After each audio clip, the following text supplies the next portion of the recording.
কোন জায়গায় আছি আমরা? বলবেন হুজুর তাহলে আপনার বক্তব্য কি? আমার বক্তব্য শেষ। আমি এই জায়গাটায় সকলের দৃষ্টি আকর্ষণ করে ওলামায়ে কেরামের পক্ষ থেকে প্রতিনিধি হিসেবে একটা কথা বলতে চাই। আমার মুরব্বী সমতুল্য আল্লামা নুরুল হক সাহেব হুজুর সহ মুরব্বীরা এখানে আছেন। আমার কথা যদি ভুল হয় আপনারা সকলের সামনে শুধরে দিবেন, আমার কথার সাথে যদি আপনাদের দ্বিমত থাকে আপনারা বলে দিবেন। আর যদি কিছু না বলেন ধরে নিব যে এটাই বাংলাদেশের আলেম সমাজের বক্তব্য। পরিষ্কার? আমি বলতে চাই এখন বাংলাদেশের সবচেয়ে আলোচিত বিষয় হলো সংবিধান সংস্কার। সংবিধান সংস্কারের জন্য আমাদের আলেম ওলামাদের মধ্যে কাউকে কাউকে তারা পরামর্শের জন্য ডেকেছেন। হয়তো আমাদের সুযোগ আসবে কথা বলার, টেবিলে আমরা কিছু বলবো, কিছু গবেষণাপত্র দাখিল করব, অনেক লম্বা লম্বা বক্তব্য সহ সংবিধান সংস্কারের অনেক প্রস্তাব দিব। সেগুলো সব আপন জায়গায় ঠিক আছে, কিন্তু একটা কথা শুধু টেবিলে বদ্ধ ঘরে বলবো না, বাংলার আকাশ বাতাস প্রকম্পিত করে একটা কথা বলতে চাই। সেই কথাটা হবে এই বাংলার মাটিতে আমরা সংবিধানের মধ্যে এমন একটা ধারা সংযুক্ত দেখতে চাই, সেই ধারাটা হবে সার্বভৌমত্বের মালিককে আল্লাহ। সুতরাং আল্লাহর সার্বভৌমত্বের বিরুদ্ধে, আল্লাহর আইনের বিরুদ্ধে যে কোনো আইন হবে, যে কোনো নীতিমালা হবে, যে কোনো বিধান হবে, সমস্ত বিধান বাংলার মাটিতে অকার্যকর এবং বাতিল হবে।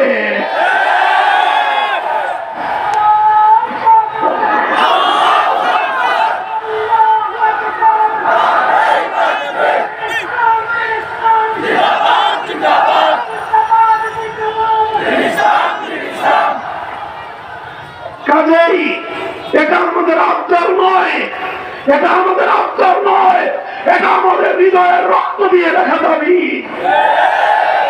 আমরা বলতে চাই 5ই আগস্টের বিপ্লবের পর বাংলাদেশ আজ এই দাবি উত্থাপন করার জন্য উপযুক্ত পটভূমি তৈরি হয়েছে।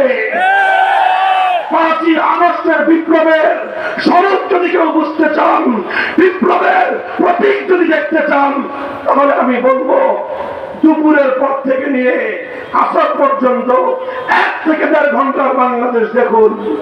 5ই আগস্ট 2024 সালের দুপুর 2টো থেকে 3টা-4টা পর্যন্ত 2 ঘন্টার বাংলার টেকনাফ থেকে নিয়ে দেখুন। একটা দৃশ্য সকলের চোখে পড়বে, সকলের কানে বাজবে।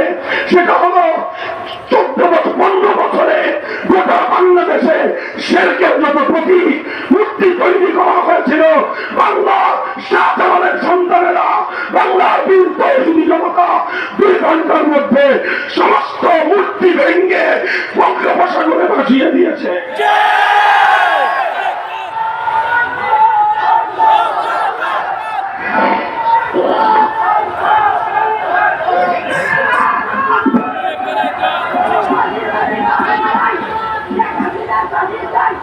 অর্থাৎ কি বললাম, 5ই আগস্টের বিপ্লবের অন্যতম বৈশিষ্ট্য হলো এ বিপ্লব করেছে তৌহিদকামী জনতা, এ বিপ্লব ছিল শিরকের বিরুদ্ধে বিপ্লব।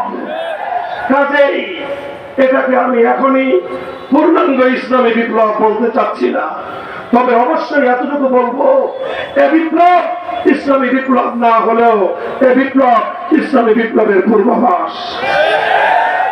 সূর্য উদয়ের কিছুক্ষণ পূর্বে যেরকম সুবহে সাদেকের উদয় ঘটে, সুবহে সাদেকের আলো দিয়ে বোঝা যায় সূর্যের উদয় অতি সন্নিকটে। 5ই আগস্টের বিপ্লব বাংলার প্রতিটি মানুষকে চোখে আঙুল দিয়ে দেখিয়ে দিয়েছে এদেশের মানুষ ইসলামী বিপ্লবের জন্য প্রস্তুতি নিচ্ছে। শুধু কওমি মাদ্রাসার ছাত্ররা নয়, যারা কওমি মাদ্রাসাকে জঙ্গি উৎপাদনের প্রজনন কেন্দ্র বলতেন, দিন ভুলে যান। তাওহীদের সৈনিক শুধু কওমি মাদ্রাসায় নয়, প্রতিটি বিশ্ববিদ্যালয়ে তৈরি হচ্ছে, প্রতিটি কলেজে কলেজে তৈরি হচ্ছে। ওরা তাওহীদের জন্য জীবন দেওয়ার জন্য প্রস্তুত হচ্ছে।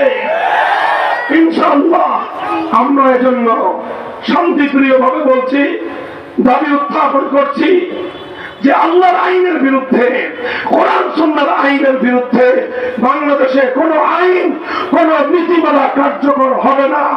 এই ব্যবস্থা নতুন প্রবর্তিত সংবিধানে অন্তর্ভুক্ত থাকতে হবে। কেউ যদি বলেন যে হুজুর যদি না করে তাহলে কি করবেন?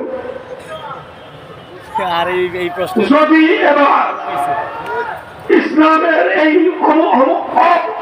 অপ্রতিরোধ, ইসলামের অনিবার্য এই দাবি যদি পূরণ না হয়, যদি কোরআন সুন্নাহ বিরোধী আইন বাতিল হওয়ার কোন ধারা যদি বাংলাদেশের ৯০% মুসলমানদের এদেশের সংবিধানে যদি কার্যকর না হয়, আক্ষরিক অর্থেই যুদ্ধে যাব, যুদ্ধে যাব, যুদ্ধে যাব।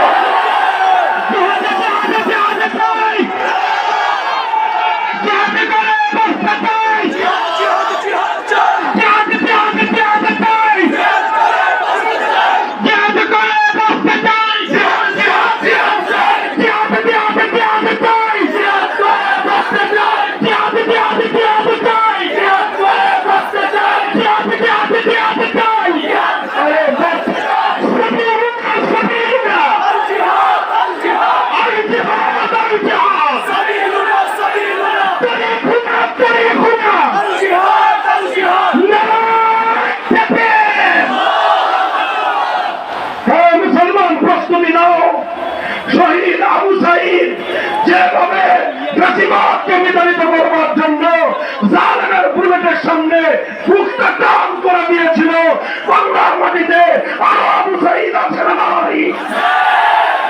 মনে রাখবে, আবু সাঈদ জীবন দিয়েছে, মরে যায় নাই। আবু সাঈদের প্রাণ প্রদীপ নিভে গিয়েছে, আবু সাঈদ মরে নাই। আবু সাঈদ জীবন দিয়ে অমর হয়ে থেকেছে। যদি এক ফ্যাসিবাদকে বিতাড়িত করবার জন্য ২০০০ মানুষের রক্ত যেতে পারে, ২০০০ মানুষের যদি জীবন যেতে পারে এক জালিমের পতনের জন্য, তাহলে আল্লাহর কোরআনের রাজ কায়েম করার জন্য, ইসলামী চূড়ান্ত বিপ্লবের জন্য ২০০০ নয়, ২ লক্ষ নয়, যদি ২ কোটি মানুষের জীবনের প্রয়োজন হয়, শহীদ ঈদগাহে জমায়েত হতে কারা প্রস্তুত থাকবে?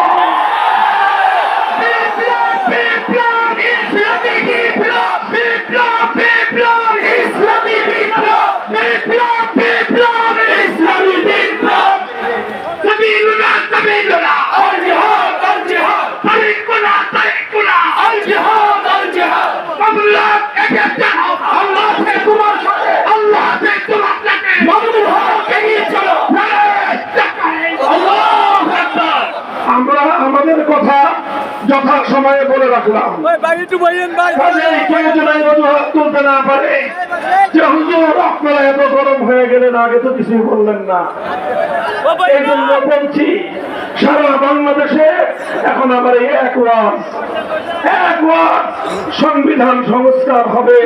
মুসলমানদের ১০০ বছরের প্রাণের দাবি পূরণ করতে হবে। যদি পূরণ করতে রাষ্ট্র ব্যর্থ হয়, এই রাষ্ট্রের ব্যাপারে আমরা সিদ্ধান্ত নিব যে এই রাষ্ট্র নাবালক রাষ্ট্র। এই রাষ্ট্রকে কেন্দ্রে মুসলমানি করতে হয়, সেই মুসলমানি করার হাজম আমরা হয়ে যাব। মুসলমানি করে ৯০% মুসলমানের এই দেশটাকে, এই রাষ্ট্রকে মুসলমানদের রাষ্ট্র হিসেবে গঠন করতে হবে। প্রস্তুতি নাও, প্রস্তুতি শুরু করো।